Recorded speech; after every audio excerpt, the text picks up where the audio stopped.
స్తోత్రం నాయన, స్తుతికి పాత్రుడైన గొప్ప తండ్రి, జీవకుడు నాయన, నీకు వందనాలు, స్తోత్రాలు, స్తుతి చెల్లిస్తుంటాను. దయామేడ కృపామేడమైన నా తండ్రి, నీ కృపాశ్రయం బట్టి ఫిబ్రవరి 14వ తేదీన నా తండ్రి మేమందరం కలిసి వర్చువల్ ప్రేయర్ ఫెలోషిప్ ద్వారా నా తండ్రి సహవాసంగా కూడిన తండ్రి నిన్ను స్తుతించి ఆరాధించి మహింపరచుటకు ఇచ్చిన కృపను బట్టి నీకు వందనాలు, స్తోత్రాలు, స్తుతి చెల్లిస్తూ ఉంటున్నాం. నా తండ్రి మేము విశ్వాస సూత్రాన్ని చెప్పుకొని ఉంటున్నాం. నా తండ్రి నీకు వందనాలు తండ్రి. మా హృదయపూర్వకంగా నిన్ను మా దేవునిగా ఒప్పుకుంటున్నాం, మా రక్షకునిగా, మా విమోచకునిగా నా తండ్రి మా హృదయాంతరంగంలో నుండి నిన్ను ఒప్పుకొని యందు విశ్వాసం ఉంచి నమ్మి నా తండ్రి నిన్నే అనుసరిస్తూ జీవిస్తూ నీతో కలిసి జీవించకు కృప దయచేసినందుకు నీకు స్తోత్రాలు, వందనాలు నాయన. నీ పరిశుద్ధాత్మ శక్తిని మాలో మా చుట్టూ ఆవరింప చేసినందుకై నీకు వేలాది కోటి స్తోత్రాలు, వందనాలు, స్తుతి చెల్లిస్తుంటున్నాం. నిన్ను ఆరాధిస్తున్నాం, మహింపరుస్తున్నాం, గణపరుస్తుంటున్నాం నాయన. దయగల తండ్రి, మరి ఈ సమయంలో నాయన నీ కుమార్తె వాక్యం చెప్పబోతుండగా విను ఈ సిలువ చాటున మరుగుపరిచిన తండ్రి మా ఒక్కొక్కరికి కావలసిన ఆదరణ వాక్యాన్ని, హెచ్చరిక వాక్యాన్ని మీరే మాతో మాట్లాడమని ప్రార్థిస్తున్నానయ్యా. ఇది నీ కృప, నీ దయ, నీ ఏర్పాటు ఏంటున్నది మేము నమ్ముతుంటున్నాం. నా దేవ, మా జీవితములలో సమస్తము నీ చిత్తానుసారంగా నీ ప్రణాళిక చొప్పున మాత్రమే నడిపించి జరిపించగలందులకై బ్రతిమాలుకుంటున్నానయ్యా. చేరవచ్చిన ప్రతి బిడ్డను బట్టి నీకు వందనాలు, స్తోత్రాలు. ఇంకా ఎవరైనా నా తండ్రి ఆలస్యమేమన్నా త్వరపెట్టుమని ప్రార్థిస్తున్నాం. ప్రతి ఒక్కరికి మంచి ఆరోగ్యమును అనుగ్రహించండి నాయన. చురుకైన మెలకువను అనుగ్రహించండి నా తండ్రి. మంచి కాన్సన్ట్రేషన్ అనుగ్రహించి నా తండ్రి వాక్యాన్ని విని విడిచిపెట్టకుండా నాయన నా తండ్రి మేము హృదయంలో నా తండ్రి భద్రపరుచుకొని నా వాక్యానుసారంగా మాత్రమే మేము జీవించు వారముగా ఉండునట్లు నీ కృపా సహాయం దయచేయమని బ్రతిమాలి ప్రార్థిస్తున్నాం నాయన. నా తండ్రి, నా ప్రభువా, మరి ఈ దినము నాయన లెంట్ డేస్ ప్రారంభమై ఉంటుండగా ఈ దినాలను నా తండ్రి ఒక ఆచారం ప్రకారం కాదు నాయన నా దేవా, దాన్ని జ్ఞాపకం చేసుకొని నా తండ్రి వాక్యానుసారంగా మేము జీవించుటకే మాత్రమే మాకు నేర్పించమని బ్రతిమాలుకుంటున్నాం. అవును నా తండ్రి, బైబిల్ ప్రకారము బైబిల్లో ఏది లేకపోతే దాన్ని జరిపించకుండా నా తండ్రి నిజముగా ఆత్మానుసారముగా నా తండ్రి నిన్ను వెంబడించే వారముగా మాత్రమే మేము మేము నడుచుకునేటట్లు నీ కృపా సహాయం మాకు దయచేయండి. వాక్యానుసారమైన జీవితము నా తండ్రి వాక్యాన్ని మేము అనుసరించి నడుచుకునే వారముగా ఉండునట్లు నా తండ్రి పరిశోధించి నాయన నా తండ్రి బెరాక సంఘం వరే నా తండ్రి మేము కూడా వాక్యాన్ని పరిశీలించి నేర్చుకునేది అట్లు కృప దయచేయండి. నీ రాకడము సమీపమై ఉంటుండగా నా తండ్రి నీ రాకడ కొరకు మేము సిద్ధపడిన తండ్రి జీవించినట్లు నీవు ఏర్పరిచిన పరలోక రాజ్యంలో చేరగలుగుటకు నీ కృప దయచే సహాయం దయచేయమని బిడనున్న తండ్రి నీ యొక్క వాక్యము చేత నింపుమని వేడుకుంటూ ప్రార్థన నా ప్రభువును తన కుమారుడైన యేసుక్రీస్తు దివ్యమైన శక్తి గల బలము గల నామములో అడిగి వేడుకొని పొందించున్నాం తండ్రి. ఆమేన్. ఆమేన్. ఆమేన్. సిస్టర్ గారు ప్రైజ్ లార్డ్ అండి. దేవుని నామానికి మహిమ కలుగును గాక. Praise lord. ఈరోజు మనకు వాక్యాన్ని అందించబోతున్నటువంటి సహోదరి జి ఝాన్సీ గారు మనకి సుపరిచితులేనండి. సిస్టర్ గారిని పరిచయం చేయడం గౌరవంగా భావిస్తా ఉన్నాను. సహోదరి ఝాన్సీ గారు మరియు వారి ప్రియమైన భర్త జి కోటేశ్వరరావు గారు హైదరాబాద్కు చెందినవారు. బ్రదర్ కోటేశ్వరరావు గారు సీనియర్ అకౌంట్స్ మేనేజర్గా పనిచేస్తూ ఉన్నారు. క్యాథలిక్ నేపథ్యం నుండి వచ్చిన ఝాన్సీ గారు 8వ తరగతిలో ఉన్నప్పుడు యేసయ్యను సొంత రక్షకునిగా అంగీకరించారు. అప్పటి నుండి వారు ప్రభువునకు బలమైన సాక్షిగా జీవించున్నారు. యూనివర్సిటీ స్టడీస్ తర్వాత ప్రభువును మరింత ప్రభావితంగా సేవించుటకు గాను ఝాన్సీ గారు థియాలజీని అభ్యసించారు. ఝాన్సీ గారు మరియు కోటేశ్వరరావు గారులకు 2 అందమైన పిల్లలు, శ్రీనిధి మరియు శ్రీకాంత్. దేవుడు ఝాన్సీ గారి కుటుంబాన్ని ఆశీర్వదించిన విధానాన్ని బట్టి దేవునికి వందనాలు తెలియజేస్తూ సిస్టర్ గారిని ఆహ్వానిస్తా ఉన్నాం. వెల్కమ్ టు సిస్టర్ గారు, ప్లీజ్ అమ్మా. థ్యాంక్ యూ అండి. మరి చక్కని పరిచయం చేశారు, అందుని బట్టి వందనాలు. అట్లాగే ప్రార్థన చేసిన విమల అమ్మగారికి కూడా వందనాలు తెలియజేస్తానండి. మనం వాక్యంలోనికి వెళ్ళిపోదాం. అందరూ మెలకుగా ఉన్నారనే అనుకుంటున్నానండి. మరి ఒక విషయం చెప్పి వాక్యంలోనికి వెళ్ళిపోతాను. ఒకసారి ఒక పాస్టర్ గారు వాక్యం చెప్పడానికి చాలా సిద్ధపడి ఒక పల్లెటూరుకి వెళ్ళారంటండి. పల్లెటూరుకి వెళ్తే మనకు తెలుసు కదా, అక్కడ సరిగ్గా వసతులు అవి సరిగ్గా ఉండవు. అయితే ఒక పాత టేబుల్ వేసారంట, పాస్టర్ గారికి వేసి దాని మీద దుప్పటేసి వాక్యం చెప్తున్నారంట. ఈయన ఏం చెప్తున్నారు, ఆయన ఎంచుకున్న అంశం ఏంటంటే, ఇదిగో నేను త్వరగా మీ దగ్గరికి వస్తున్నాను అన్న అంశాన్ని ఎంచుకొని వాక్యం చెప్తున్నారు. వాక్యం చెప్తుంటే ఫ్యాన్ వేసేసరికి ఆ పేపరు ఎగిరిపోయిందంటండి. ఈయనకేమో హృదయంలో వాక్యం లేదు. ఇంకా ఎంతసేపు ఆ ఒక్క మాటని పట్టుకొని ఆ టేబుల్ గుద్ది మరీ చెప్తున్నారంట, ఇదిగో నేను త్వరగా వస్తున్నాను, ఇదిగో నేను త్వరగా వస్తున్నాను అని చెప్తుంటే అది ఇరిగిపోయి ఎదురుగున్న ముసలాం మీద పడిపోయిందంట. అయితే అమ్మ నన్ను క్షమించినమ్మా, పడిపోయిందంటే ఆమె ఏమందంటే, అయ్యా మీ తప్పు ఏమీ లేదు, ఇందాక నుంచి మీరు చెప్తూనే ఉన్నారు నేను త్వరగా వస్తున్నానని, నేనే సరిగ్గా తప్పుకుంటే సరిపోయేది అందంట. అంటే ఇది అందరూ మెలకుగా ఉన్నారు లేదని చెప్పడానికి చెప్పానండి. అంటే చెప్పే వాళ్ళ హృదయంలో వాక్యం లేదు. అట్లాగే వినే వ్యక్తి కూడా ఎలా వింటుందంటే మామూలుగా వింటుంది, వాక్యాన్ని హృదయంతో వినట్లేదు. కానీ ఇక్కడున్న మనందరము, మీరందరూ కూడా వాక్యాన్ని చాలా చక్కగా నేర్చుకునే వ్యక్తులు కాబట్టి మీకు అలాంటి అనుభవం లేదు. అంటే కొద్దిగా మైండ్ ఫ్రెష్ అవటానికి ఈ మాట చెప్పానండి. మనం ఈరోజు వాక్యంలోనికి వెళ్ళిపోదాం. మన హృదయంలో వాక్యం ఉంచుకుందాం, హృదయంతో వాక్యాన్ని విందాము. ఈరోజు మరి మనం ఒక వ్యక్తి గురించి తెలుసుకుందాం. ఆ వ్యక్తి ఎవరంటే అపోస్తుల కార్యంలో కనిపిస్తాడు. అతను చాలా గొప్ప విశ్వాసి అండి. ఎంత గొప్ప విశ్వాసి అంటే ఇంకా కొన్ని గంటల్లో చనిపోబోతున్నాడు. తన మరణం తన కళ్ళ ముందే ఉంది. అయినా సరే ఏ మాత్రం బెదిరిపోలేదండి, జంకలేదు, కొద్దిగా కూడా ఆయన భయపడలేదు, అవిశ్వాసాన్ని ఎక్కడా కూడా కనపరచలేదు. విశ్వాస వీరుడుగా మనల్ని ఎంతగానో ప్రోత్సహించే వ్యక్తిగా మనకి ఆ వ్యక్తి కనిపిస్తాడు. ఎవరికైనా ఐడియా వస్తే ఆ వ్యక్తి గురించి స్టెఫెన్ గారండి. థ్యాంక్ యూ అండి, స్టెఫెన్ గారు. మరి స్టెఫెను అనే మాటకు అర్థం ఏంటంటేనంటే అండి, కిరీటము అని అర్థము. మరి ఈయన పద్ధతి ఎలా ఉందో మనం చక్కగా వాక్యాన్ని చూస్తూ నేర్చుకుందాము. స్టెఫెన్ గురించి మనం చాలా సార్లు విన్నాం కదండి, చిన్నప్పటి నుంచి వింటానే పెరిగాం. మనం భక్తిలోకి వచ్చిన దగ్గర నుంచి, క్రీస్తుని తెలుసుకున్న దగ్గర నుంచి, మరి క్రొత్త నిబంధనలో మొట్టమొదటి హతసాక్షిగా క్రీస్తు కోసమైన వ్యక్తిగా మనందరికీ తెలుసు స్టెఫెన్ గురించి. అయితే నేను ఈరోజు అపోస్తుల కార్యంలో 6వ అధ్యాయంలో నుంచి మరి ఆ అధ్యాయం అంతా, ప్రభు చిత్తమైతే టైం ఉంటే అధ్యాయం అంతా చెప్పాలని ఆశపడుతున్నానండి. మరి పౌలు అంటాడు కదా, 1 కొరింథీ 11:1, నేను క్రీస్తును పోలి నడుచుకున్న ప్రకారము మీరు నన్ను పోలి నడుచుకోండి అంటాడు. అంటే నేను క్రీస్తులాగా, అంటే క్రీస్తు పోలికలో జీవించాను, నన్ను పోలి మీరు జీవించండి అని చెప్పారు.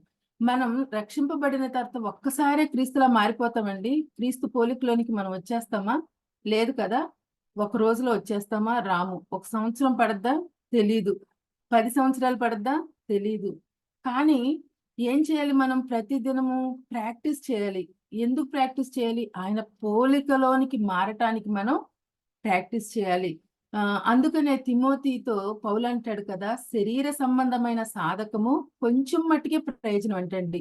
అదే దైవ భక్తి ఇప్పటి జీవం విషయంలోను రాబో జీవం విషయంలోను అది వాగ్దానముతో కూడినదైనందున అన్ని విషయాలలో దైవ భక్తి ప్రాక్టీస్ చేయటం అన్నది మంచి విషయంలాగా పౌలు తిమోతితో చెప్తాడు. మనమేం చేయాలి? ఆ దైవ భక్తిని మనం ప్రతిరోజు ప్రాక్టీస్ చేస్తూ చేస్తూ అది ఎన్ని సంవత్సరాలైనా పట్టండి, మనం చనిపోయే వరకు దాన్ని ప్రాక్టీస్ చేస్తూనే ఉండాలి.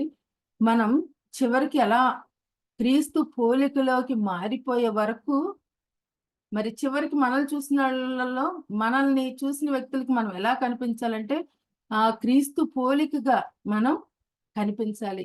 అటువంటి స్వభావంలోకి మనం మారగలమా అంటే ఖచ్చితంగా మారగలము అనటానికి మారి చూపించిన వ్యక్తి గురించి మనం ఈరోజు తెలుసుకుందామండి. ఆయన స్వభావంలోనికి మారి చూపించాడు. మరి ఒక మాట ఉంటుందండి, ఎఫెసీ పత్రిక 4:11-12 వచనంలో ఏముంటుందంటే, మనమందరము విశ్వాస విషయంలోను దేవుని గూర్చిన జ్ఞాన విషయంలోను క్రీస్తునకు కలిగిన సంపూర్ణతకు సమానమైన సంపూర్ణత గలవారమగునట్లు, అంటే అలా అయ్యే వరకు, ఆయన పోలికలోకి అయ్యే వరకు మనం ఎలా ఉండాలంట, ఆయన పోలికలు అయ్యే వరకు మనం ప్రాక్టీస్ చేస్తూనే దైవ భక్తిని సాధకం చేస్తూనే ఉండాలండి. 1 పేతురు పత్రిక 2 పేతురు పత్రిక 1:4 లాస్ట్ లైన్ లో కూడా ఏముంటదంటే, దేవ స్వభావమునందు పాలివారం అవ్వాలన్నదే దేవుని యొక్క ఉద్దేశం అంట. ఆయన గుణగణాలు మనలోకి రావాలి. చివరికి మనం చనిపోతాం. చనిపోయినప్పుడు చుట్టుపక్కల చూసే వాళ్ళందరూ ఎలా మనల్ని చూసి అనుకోవాలంట, ఆ యేసు యొక్క గుణం ఏళ్లలోకి వచ్చేసింది అనుకునే విధంగా మనం దైవ భక్తిని ప్రాక్టీస్ చేయాలి. అలా మనం ప్రాక్టీస్ చేస్తూ మనం ముందుకు వెళ్దాం. మన ముందు భక్తులు ఉన్నారు కదండి, పౌలు ఉన్నాడు, నన్ను పోలి నడుచుకోండి అన్నాడు. ఎలా క్రీస్తుని పోలి నడుచుకుంటే అంత ధైర్యంగా చెప్పగలుగుతాడు కదండి. మనం చెప్పగలుగుతాం ఆ మాటని? పౌలులాగా చెప్పలేం. ఎందుకంటే మనలో కొన్ని లోపాలు మనకు కనిపిస్తూనే ఉంటాయి. మరి పౌలు అంత ధైర్యంగా చెప్పాడంటే క్రీస్తును పోలి పౌలు నడుచుకున్నాడు. అదేవిధంగా మరి మనం కూడా ఇప్పుడు చెప్పుకోబోయే స్టెఫనులాగా, పౌలులాగా మనం వారిని పోలి, క్రీస్తును పోలి, క్రీస్తు స్వభావంలోనికి మారాలండి. మనం మారితేనే దేవునికి అది చాలా ఇష్టం. మరి 6వ అధ్యాయం మనం చూసుకుంటే మొదటి వచనంలో ఏమని చెప్తున్నాడంటే, ఆ దినములలో అని మొదలు పెట్టాడు. ఏ దినాలంటే ఆ దినములలో శిష్యుల సంఖ్య విస్తరించుచున్నప్పుడు, శిష్యుల సంఖ్య విస్తరిస్తుందంటండి ఆ దినముల్లో. మనకు తెలుసు మరి అపోస్తుల కార్యములు 1వ అధ్యాయం వచ్చేసరికి, అపోస్తుల కార్యాలను రాసింది లూకా గారు. 1వ అధ్యాయంలో ఏం రాస్తున్నారు? మరి యేసు ప్రభు ఆరోహణం అవటం గురించి అధ్యాయంలో ఇవ్వబడింది. 2వ అధ్యాయంలో ఏముంది? కొండ మీద ప్రసంగం గురించి రాశారు.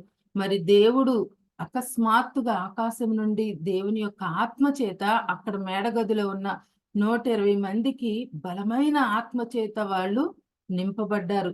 మరి ఆ ఆత్మ చేత నింపబడిన తర్వాత అండి, పేతురు వాక్యం చెప్తుంటే ఒక్క ప్రసంగానికి 3000 మంది ఆత్మతో అభిషేకించబడి మారు మనసు పొంది వాక్యం చెప్తున్నప్పుడు వాళ్ళ హృదయాల్లో పొడవబడ్డారంటండి.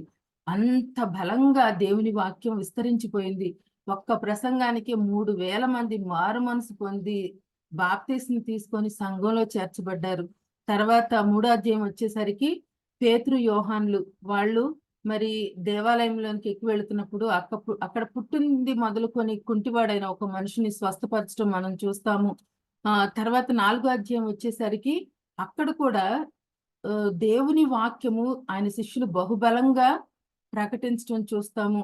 మరి 4వ అధ్యాయం 4వ వచనంలో మరి దేవుని వాక్యము విశ్వసించిన వారు సుమారు పురుషులు 5,000 మంది సంఘంలో చేర్చబడ్డారంటండి. మరి ఇప్పుడు 5వ అధ్యాయంలో మనందరికి తెలిసిన సందర్భం అవుతుంది, అననీయ సప్యరాలు. 4వ అధ్యాయంలో ఏంటంటే అక్కడ ఉన్న ప్రజలందరూ కూడా మరి వారి చర స్థిరాస్తులను అమ్మి అపోస్తుల పాదాల దగ్గర పెట్టిన అనుభవాలన్నీ 4వ అధ్యాయంలో రాయబడ్డాయండి. మరి 5వ అధ్యాయం వచ్చేసరికి అననీయ సప్యరాల గురించి రాయబడింది. వాళ్ళు మనకు తెలుసు కొంత సొమ్మును దాచుకొని వాళ్ళు ఏం చేశారు? అబద్ధం చెప్పి అక్కడ ప్రాణాలు వదులుకున్నారు. ఇవన్నీ ముందు అధ్యాయాల్లో జరిగిన సంగతులండి. మరి వాళ్ళు చర స్థిరాస్తులు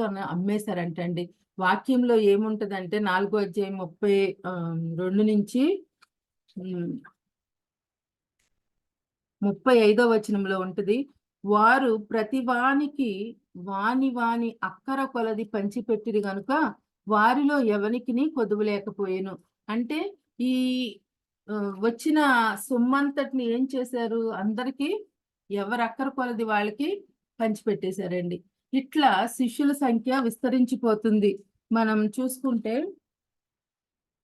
దేవుని వాక్యం 4వ అధ్యాయము 31వ వచనంలో, వారు ప్రార్థన చేయగానే వారు కూడి ఉన్న చోటు కంపించెను. అప్పుడు వారందరూ పరిశుద్ధాత్మతో నిండిన వారై దేవుని వాక్యమును ధైర్యంగా బోధించిరి.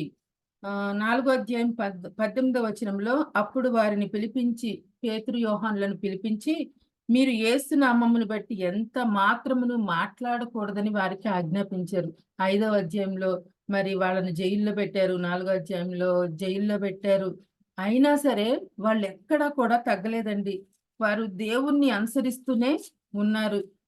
ఇంకో మాట ఉంటది, 3వ అధ్యాయము చివరి వచనంలో, ఆనందముతోనూ నిష్కపటమైన హృదయముతోనూ ఆహారము పుచ్చుకొనుచుండిరి, మరియు ప్రభువు రక్షణ పొందుచున్న వారిని అనుదినము వారితో చేర్చుచుండెను. ఇక్కడ ఏంటంటే, ఎవరు విశ్వసించి మరి వాక్యాన్ని విని రక్షణ పొందుతున్నారో వాళ్ళందరినీ కూడా ఈ అపోస్తులు ఏం చేస్తున్నారంటే సంఘంలోకి చేర్చుకుంటున్నారండి.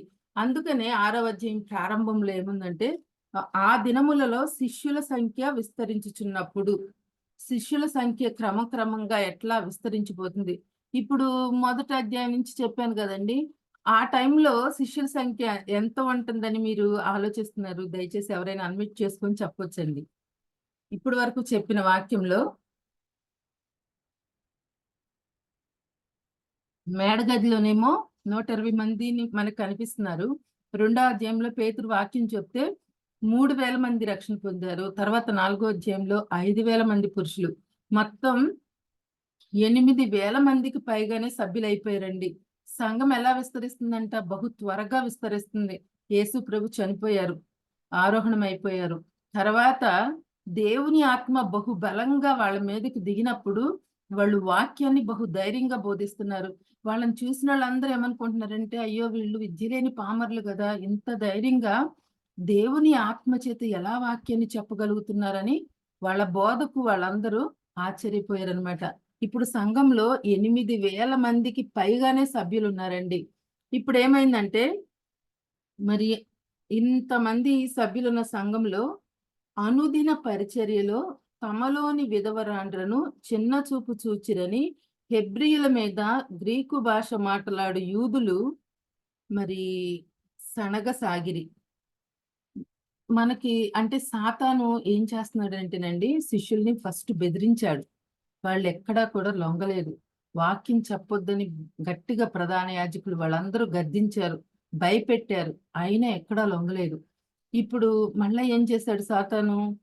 వాళ్ళని జైల్లో వేయించాడు. జైల్లో వేస్తన్నా మారతారేమో, ఆ యేసునామాన్ని బట్టి మాట్లాడకుండా ఉంటారేమోనని చెప్పి వాళ్ళని జైల్లో వేస్తే 12 మంది శిష్యుల్ని జైల్లో వేసారండి. వేస్తే వాళ్ళు ఎక్కడ కూడా తగ్గలేదు. అయితే 4వ అధ్యాయంలో ఒక మనిషి వస్తాడు, గమలీయేలు అనే ఒక మనిషి వచ్చి, సమరయుడు వచ్చి ఆ ప్రధాన యాజకుల దగ్గరికి వచ్చి ఒక మాట అంటాడు. ఏమని అంటాడంటే, 5వ అధ్యాయంలో 38వ వచనంలో, కాబట్టి నేను మీతో చెప్పునిదేమనగా, ఈ మనుషుల జోలికి పోక వారిని విడిచిపెట్టండి. ఈ ఆలోచన అయినను ఈ కార్యమైనను మనుషుల వలన కలిగినదాయన అది వ్యర్థమగును. దేవుని వలన కలిగినదాయన మీరు వారిని వ్యర్థపరచవలేరు. మీరొకవేళ దేవునితో పోరాడు వారగుదురు సుమి అని చెప్పారు. మీరు వాళ్ళని ఇబ్బంది పెడితే దేవుణ్ణే మీరు దేవునితోనే పోరాడు వారు అవుతున్నారేమో, ఒకసారి ఆలోచించుకోండి అని చెప్తున్నారు.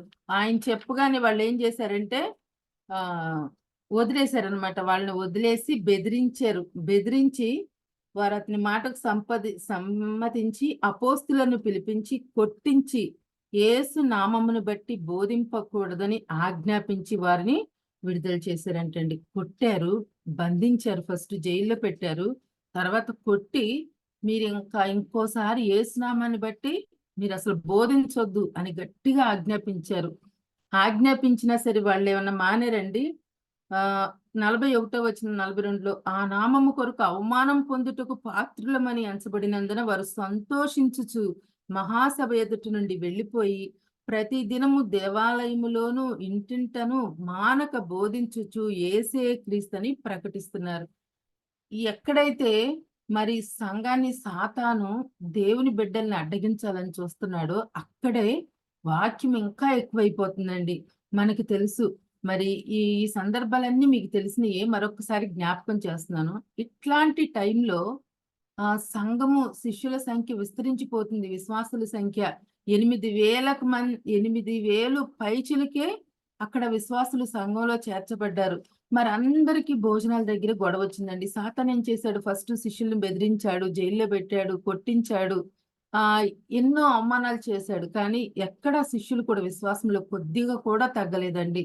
ఇంకా శ్రమలు ఎక్కువ అవుతున్న కొద్దీ వాళ్ళ విశ్వాసం కూడా ఎక్కువైపోతుంది. ఇంకా బలంగా దేవుని వాక్యాన్ని బహుధైర్యంగా ప్రకటిస్తున్నారు. ఆ టైంలో సాతాను ఏం చేశాడంటే తన పద్ధతిని మార్చేసుకున్నాడు. సంఘం వెలుపటి వారి ద్వారా గాని మనం ఏమి చేయలేకపోతున్నాం వీళ్ళని, సంఘం లోపల గొడవలు పెడితే సరిపోద్దని ఆలోచించుకున్నాడు. సాతాను చాలా రకాలుగా ఆలోచిస్తాడు కదండి, మనకు తెలుసు. పేతురు ఏమంటాడు? గర్జించు సింహం వలె ఎవరిని మిరింగుదునా అని వెతుకుచూ తిరుగుతున్నాడంట. మరి ఆ సాతాను తన స్ట్రాటజీ మార్చేసుకున్నాడండి. మార్చుకొని ఏం చేస్తున్నాడు? సంఘంలో గొడవలు పెడుతున్నాడు. మరి మనందరికీ తెలుసు, ఏ పాయింట్ లో వీక్ గా ఉంటామో సాతానికి తెలుసు. దాని మీద సాతాను దెబ్బ కొట్టాలని చూస్తాడండి. అందుకని యేసుప్రభు ఏమంటున్నాడు? మీరు మెలకువగా ఉండి శోధనలో ప్రవేశించక ముందే ప్రార్థన చేయండి. ఎప్పుడు మనం ఆత్మలో అలర్ట్ గా ఉండాలండి. శరీరం బలహీనం అవుద్ది కొన్నిసార్లు, కానీ ఆత్మ ఎప్పుడు సిద్ధంగా ఉండాలి, అలర్ట్ గా ఉండాలి. మీరు ఎప్పుడు అలర్ట్ గా ఉండండి అని చెప్తున్నాడు. సాతాను సెన్సిటివ్ విషయాల మీద, మళ్ళీ అదే విధంగా మరి కొన్ని వీక్ పాయింట్స్, మనం ఎప్పుడైతే ప్రార్థనలో వీక్ అయిపోతామో సాతాను అక్కడ దెబ్బ కొట్టాలని చూస్తాడు. ఏ విషయాల గురించి మనం బహుగా భయపడతా ఉంటామో ఆ విషయాల మీద దెబ్బ కొట్టాలని చూస్తాడు. ఆ విషయాల్లో గెలవాలని చూస్తాడు. అందుకని మనకి అపవాదికి మనం ఎక్కడా కూడా చోటు ఇవ్వకూడదండి. మరి ఒక విషయంలో లొంగపోతే ఇంకో విషయంలో దెబ్బ కొట్టాలని చూస్తాడు. మీ అందరికీ తెలిసిన ఒక వాక్య భాగం ఉందండి. హబక్కుకు రాసిన గ్రంథము 1వ అధ్యాయం 15వ వచనంలో ఏం చేస్తున్నాడంటే సాతాను, వాడు గాలము వేసి మానవులందరినీ గుచ్చి లాగి ఉన్నాడు, ఉరులు ఒడ్డుతున్నాడంటండి. వాడు తన వలలో వారిని కూర్చుకొని సంతోషపడి గంతులు వేస్తున్నాడు. గాలానికి చెక్కపోతే ఏం చేస్తున్నాడు? ఉరులు ఒడ్డుతున్నాడు. ఆ ఉరులకు కూడా మనం లోబడకపోతే ఏం చేస్తున్నాడు? వల వేస్తున్నాడంట. ఒక దాంట్లో పడిపోతే ఇంకో దాంట్లో పడతారు, ఇంకో దాంట్లో పడకపోతే దీంట్లో పడతారు. ఇట్లా సాతాను తన యొక్క పథకాలు మార్చుకుంటూ ఏదైనా సరే మన విశ్వాసం నుండి తొలగిపోవాలి. అదే సాతాను యొక్క టార్గెట్. కానీ మనం అపవాది తంత్రాలను మనం ఎరగని వారం కాదు కదండి. మనకు తెలుసు వాడి యొక్క కుతంత్రాలు, ఆ ఆలోచనలు మనకు తెలుసు. మనం ఆ విషయంలో చాలా జాగ్రత్తగా ఉండాలి, చాలా అలర్ట్ గా ఉండాలి. దేవుడు మరి ఏం చేస్తున్నాడు ఇక్కడ? హబక్కుకు 1:15 ఏమంటున్నాడు? ఎవరిని కూడా వదిలిపెట్టడంటండి. మానవులందరినీ కూడా గుచ్చి లాగుతున్నాడంట. మానవులందరినీ, ఏ ఒక్కరూ అతీతం కాదు. మరి సాతాను ఎవరినైనా దేవుని ప్రజల మీదకి రేపుతాడండి, ఉసిగొల్పుతాడు. మరి చాలా ప్రయత్నాలు చేస్తాడు. ఇక్కడ విషయం ఒకటి గుర్తొస్తుందండి. మొదటి మిషనరీ పౌలు తన మొదటి మిషనరీ యాత్ర చేసినప్పుడు పిసిదియాలోని అంతియోకైకి వెళ్తాడండి. వెళ్ళినప్పుడు ఒకరోజు వాక్యం చెప్పినప్పుడు అక్కడ చాలా మంది ప్రజలు వస్తారు. అప్పుడు వాళ్ళందరూ ఈయన్ని బ్రతిమలాడతారు పౌల్ని. ఏమనంటే, మీరు రేపు కూడా ఇదే వాక్యం చెప్పండి, మేము అనేక మందిని వాక్యం వినటానికి తీసుకొని వస్తామంటారు. ఈ సందర్భం అపోస్తల కార్యములు 13వ అధ్యాయంలో ఉంటది, 44 వచనాలలో ఉంటది. అయితే పౌలు చెప్పే వాక్యం వినటానికంటండి ఆ పట్టణం అంతా వచ్చేసిందంటండి. వచ్చినప్పుడు ప్రధాన యాజకుల గురేంటి? ఈ సేవకుడిని పౌలుని మళ్ళా ఈ వాళ్ళ దగ్గరికి వెళ్ళే వాళ్ళని ఇట్లా వదిలేస్తే సంఘం ఇంకా డెవలప్ అయిపోద్ది, యూదులందరూ క్రైస్తవులు అయిపోతారు, విశ్వాసులు అయిపోతారు అని చెప్పి వాళ్ళు ఏం చేస్తున్నారంటే భక్తి గల యూదులనంట పౌలు మీదకి రేపారంట. పౌలు బర్నబాల మీదకి రేపారంట. మామూలుగా ఏ సాక్ష్యం లేని స్త్రీలని రేపితే ఎట్లా ఉంటుంది, వాళ్ళ మాట ఎవరు వినరు. అదే భక్తి గల స్త్రీలు చెప్పారనుకోండి, అమ్మో నిజమేనేమో అని వాళ్ళు నమ్ముతారు. అట్లా వాళ్ళిద్దరి మీదకి భక్తి గల స్త్రీలను రేపితే వాళ్ళు ఏం చేశారంటే చాలా హింసింపబడ్డారంట. పౌలు, బర్నబాలు హింసకు వాళ్ళని గురి చేశారంటండి. మరి సాతాను ఏం చేస్తున్నాడు, ఒక దాంట్లో లొంగపోతే ఒకటి. తనకి చాలా స్ట్రాటజీస్ తెలుసు కదా, మరి ఎక్కడ వీక్ గా ఉంటారో, అలర్ట్ గా ఎక్కడ లేరు, మనం అలర్ట్ గా లేనప్పుడు సాతాను మన మీద దాడి చేస్తాడు, దెబ్బ కొడతాడు.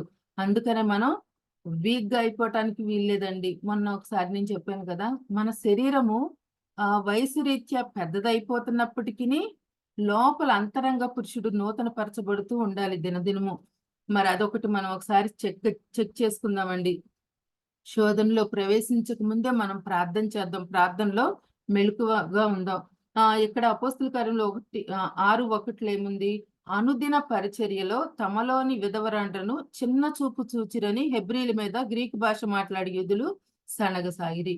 ఇక్కడ కంప్లైంట్ ఎవరి దగ్గర నుంచి వచ్చిందంటే గ్రీకు భాష మాట్లాడే వాళ్ళ దగ్గర నుంచి కంప్లైంట్ వచ్చిందండి. ఆ కంప్లైంట్ ఎవరి దగ్గరికి వెళ్ళింది, అపోస్తుల దగ్గరికి వెళ్ళింది. మరి అపోస్తుల దగ్గరికి వెళ్ళినప్పుడు ఏంటి కంప్లైంట్ ఏంటంటే చిన్న చూపు చూస్తున్నారు. ఎవరు చూస్తున్నారు, హెబ్రీలు చూస్తున్నారు. ఈ హెబ్రీలు ఈ గ్రీకు భాష మాట్లాడే వాళ్ళు ఏంటంటే ఇక్కడ ఇన్ని వేల మంది 8,000 పైచిలకి అయిపోయారండి. శిష్యుల సంఖ్య విస్తరించింది. ఈ 8,000 మంది ఎక్కడి నుంచి వచ్చారంటే మరి 1వ అధ్యాయంలో ఉంటుందండి. 1వ అధ్యాయంలో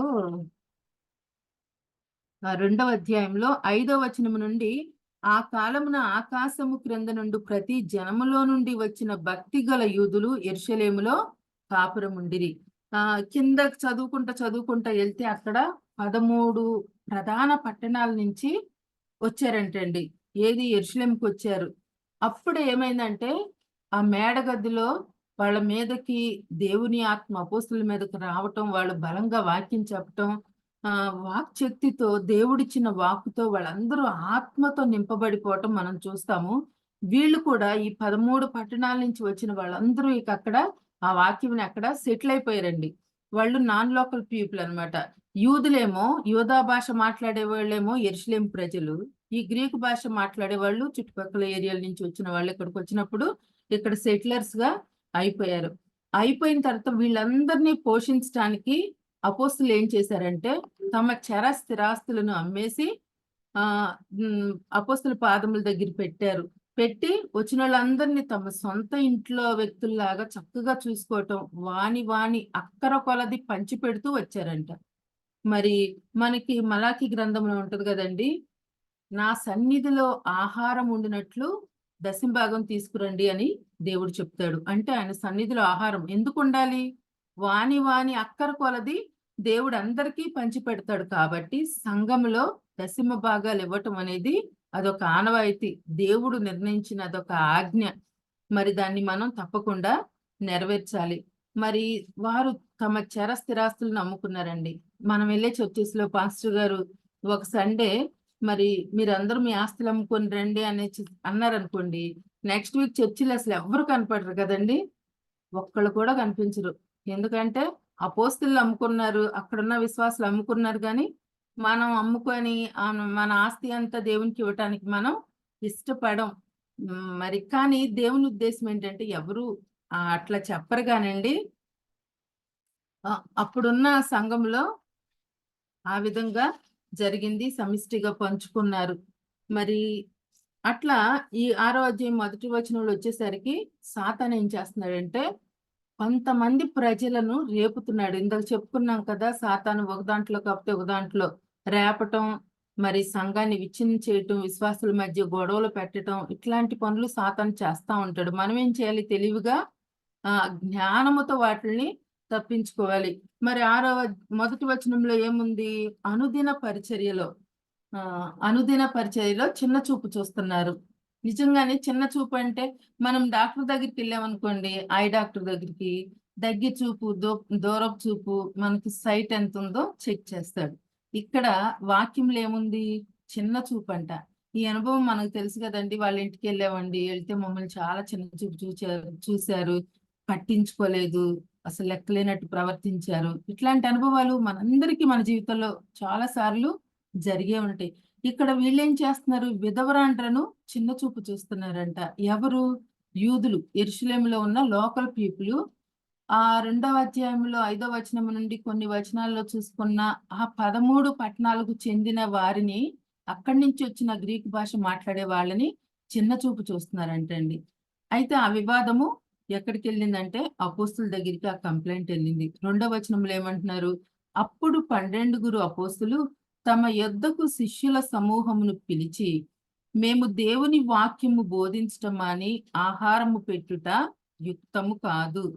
మరి ఏమంటున్నారు, ఆహారము కంటే ఆహార భోజనం కంటే శ్రేష్టమైనది ఇంకో పరిచర్య ఉంది. ఆ పరిచర్య ఏంటి? వాక్య పరిచర్య. మేము వాక్యాన్ని బోధించడానికి వచ్చాం.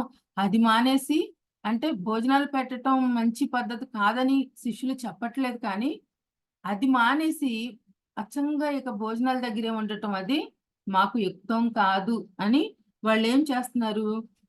కాబట్టి సహోదరులారా, ఆత్మతోనూ జ్ఞానముతోనూ నిండుకొని మంచి పేరు పొందిన 7 మనుషులను మీలో ఏర్పరచుకునుడి, మేము వారికి ఈ పని నియమించుము. ఇక్కడ అపోస్తులు చాలా చక్కని నిర్ణయాన్ని చేస్తున్నారు కదండి. జ్ఞానముతో ఆలోచిస్తున్నారు. సాతాను ఏం చేశాడు, సంఘంలో దెబ్బ కొట్టాలని భోజనాల దగ్గర ఒక విషయాన్ని రైజ్ చేశారు. కానీ దేవుని జ్ఞానము చేత ఆత్మతో అపోస్తులు చాలా తెలివిగా ఆ సమస్యను పరిష్కరించుకున్నారు. ఏమంటున్నారు, సరే మేమైతే వాక్యం చెప్తాము, మీరు మీలో నుండే ఒక 7 మనుషుల్ని ఏర్పాటు చేసుకొని మా దగ్గరికి తీసుకొని రండి, తీసుకొస్తే మేము వారికి ప్రార్థన చేసి వారికి బాధ్యతలు అప్పచెప్తామని చెప్తున్నారు. మరి ఆ 7 ఎలా ఎన్నుకోవాలి? ఎవరిని పడితే వాళ్ళని ఎన్నుకోవాలండి? కాదు కదా. కొన్ని ఇన్స్ట్రక్షన్స్ ఇస్తున్నాడు. ఏంటంట, వాళ్ళు ఆత్మతో నిండిపోవాలి. ఏ ఆత్మతో? దేవుని ఆత్మతో నిండిపోవాలి, దేవుని జ్ఞానంతో నిండిపోవాలి. వాళ్ళకి మంచి పేరు. ఈ 8,000 మంది పైనే ఎవరు అడిగినా సరే, ఫలానా వ్యక్తి చాలా మంచోడండి, చాలా భయం గలవాడు, చాలా భక్తి గలవాడు, జ్ఞానంతో నింపబడ్డాడు, ఆత్మతో నింపబడ్డాడని చెప్పాలి. అటువంటి వ్యక్తుల్ని 7 మీలో నుండి ఎన్నుకొని తీసుకొని రండి అని ఇక్కడ అపోస్తులు చెప్తున్నారు. తీసుకొచ్చారు, 7 తీసుకొచ్చారు. ఈ అపోస్తులు ఏం చేశారు, ఆ 7 పేర్లు కూడా అక్కడ రాయబడ్డాయండి. మరి 5వ వచనంలో, దయచేసి ఎవరైనా చదువుతారండి 5వ వచనము, 6వ అధ్యాయం 5వ వచనం.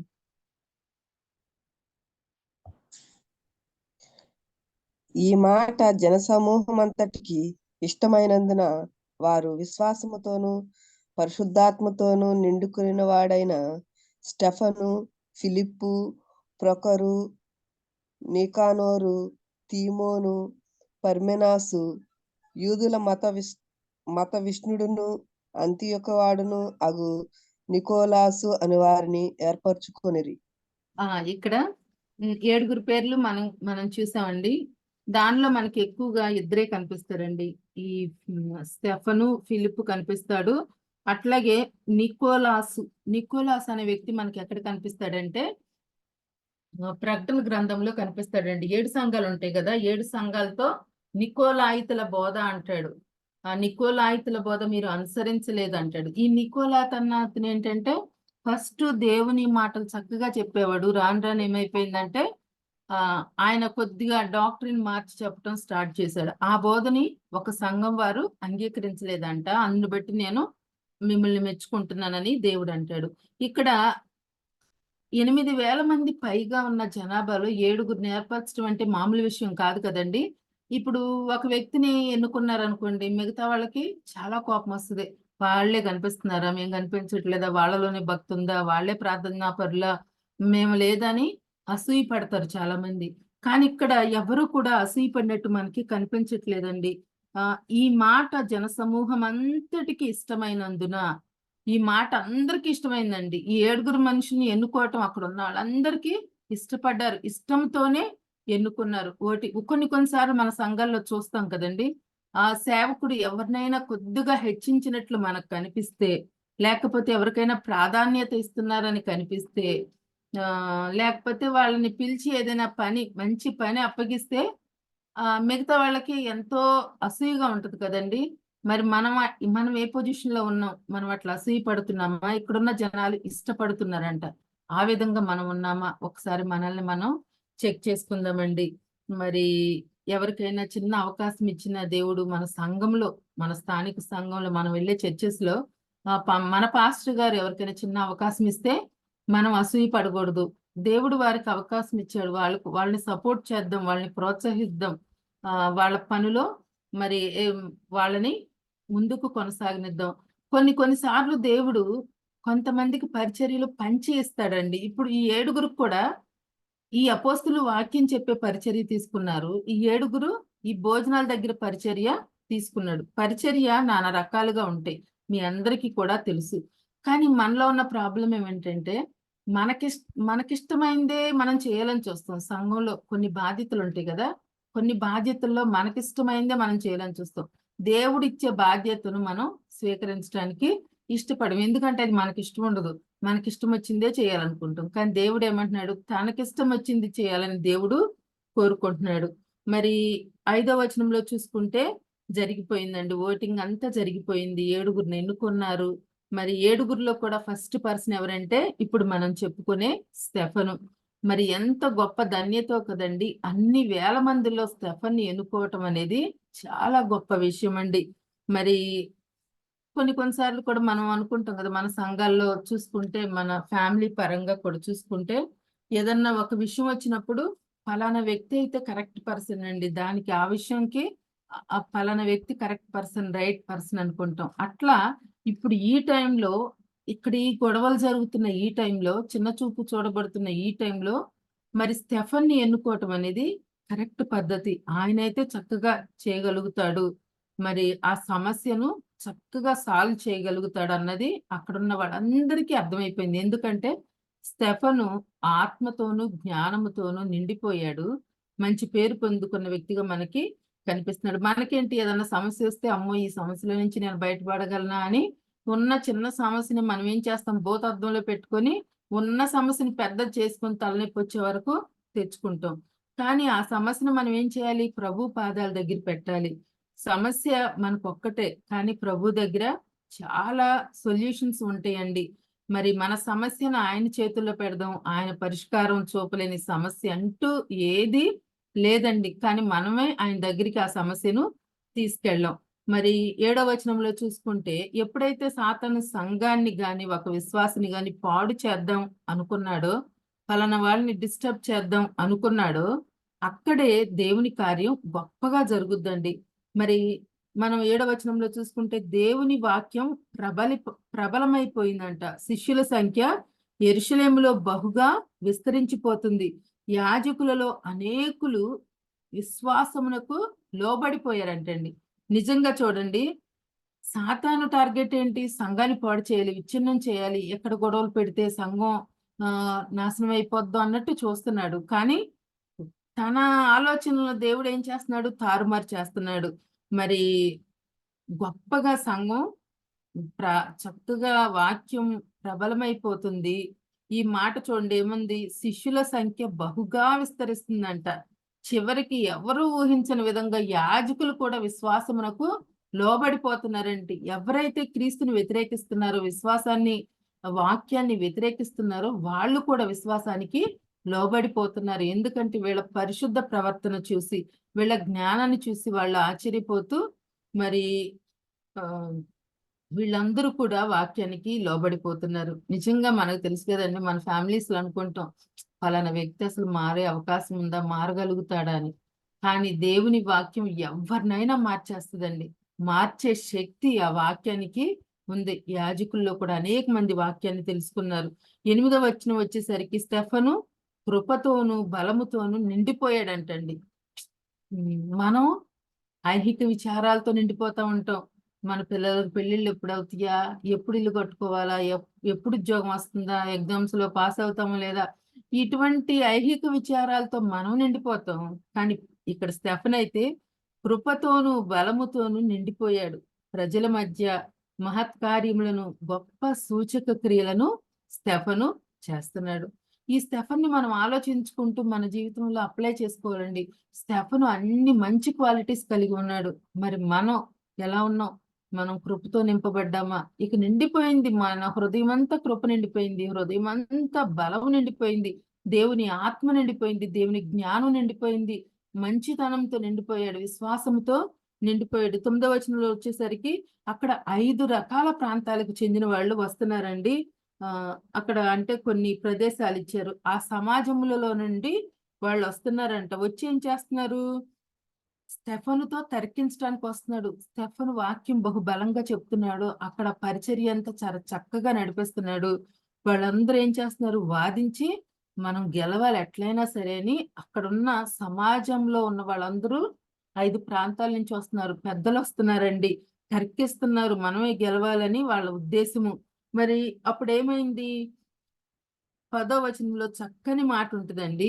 అతడు అగపరిచిన జ్ఞానము, మాటలాడుట యందు అతడు అగపరిచిన జ్ఞానమును అతనిని ప్రేరేపించిన ఆత్మను వారెదిరింప లేకపోయిరి.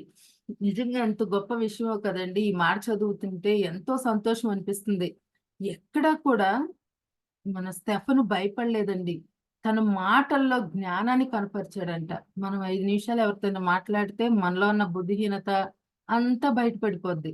కానీ అంతమంది 5 ప్రాంతాల నుంచి గొప్ప గొప్ప వ్యక్తులొచ్చి మరి వాదిస్తూ, తర్కిస్తూ ధర్మశాస్త్రం గురించి మరి ఈయనతో వాదిస్తున్నారు. అయినా సరే మాటల్లో కూడా ఎక్కడా కూడా తడబడలేదండి, తప్పు పట్టలేదు. మాట్లాడటంలో జ్ఞానం అగుపరిచాడంట. అట్లాగే అతనిని ప్రేరేపించిన ఆత్మను వారు ఎదిరింపలేకపోయారంట. అంత దేవుని యొక్క పరిశుద్ధాత్మతో స్టెఫను నిండిపోయాడండి. మరి ఆల్రెడీ అనేకులు యాజకుల్లో విశ్వాసులుగా మారిపోతున్నారు. అమ్మో, ఇంకా ఈయనతో ఉంటే మనం కూడా మారిపోతాం అనుకున్నారో ఏమో. ఇంకా వాక్యంతో ఈయన్ని ఎదిరించడం చాలా కష్టం అనుకున్నారండి. మరి వాక్యంతో ఈయన నింపబడిపోయాడు. మనం కూడా దేవుని వాక్యంతో నింపబడాలండి. వాక్యం మన హృదయంలో ఉంటే పాపం చేయటానికి ఎక్కడా కూడా అవకాశం అనేది లేదు. నోటి మాటతో కూడా ఈయన మరి నోటి మాటలు కూడా చాలా జాగ్రత్తగా మాట్లాడుతున్నాడు. మరి మనకి మొన్న మధ్య నేను బైబిల్ స్టడీ యోబు గురించి చేస్తుంటేనండి, అంతకుముందు చాలా సార్లు చదివాను కానీ నాకు ఆ మాట మీద అంత దృష్టి పెట్టలేదు. మొన్న 31వ అధ్యాయం చదువుతుంటేనండి, ఫస్ట్ వచనంలో ఏముంటదంటే, నేను నా కన్నులతో నిబంధన చేసుకున్నాను, కన్యకను నేను ఎలా చూస్తా అని ఉంటుంది. కిందకు వచ్చేసరికి యోబు అంటాడు 30వ వచనం 2వ లైన్లో లాస్ట్ లైన్లో అంటాడు, పాపము చేయుటకు నా నోటికి నేను చోటియ్యనే లేదు అంటాడు. అంటే ఆ నోటిని చాలా జాగ్రత్తగా అదుపులో పెట్టుకున్నాడు. మనం కూడా ఆ విధంగా ఉండాలండి. పాపం చేయటానికి మన నోటికి కూడా మనం అవకాశము ఇవ్వకూడదు. మొదటి పేతురులో ఉంటది కదా, 2వ అధ్యాయం 22వ వచనంలో, ఆయన పాపం చేయలేదు, ఆయన నోటను ఏ కపటమును కనబడలేదు. మరి అది యేసు ప్రభు గురించి వ్రాయబడింది. ఒక్కసారి మనం ఆలోచిద్దాం. మన నోటి మాటలు ఎలా ఉన్నాయి?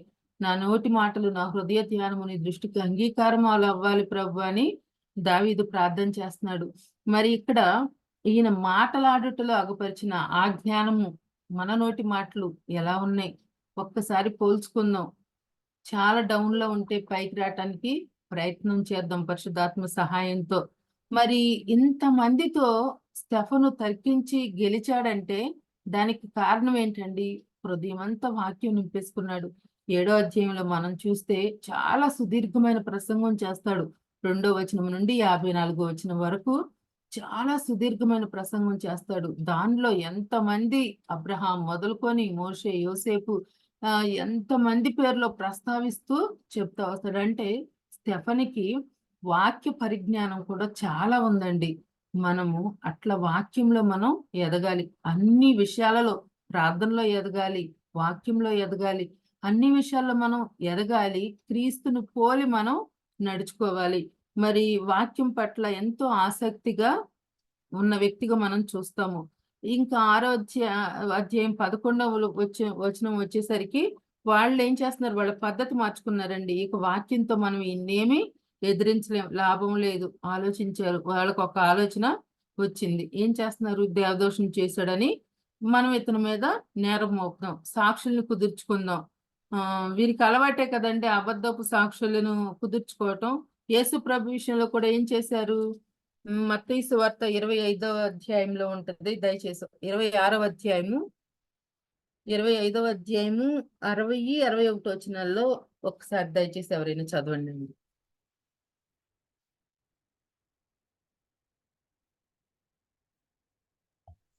ఎన్నో వచనం? 60, 61, 25వ అధ్యాయము 26వ అధ్యాయము, ఆ రెండిట్లో ఒకసారి చూడండి. 60, 61.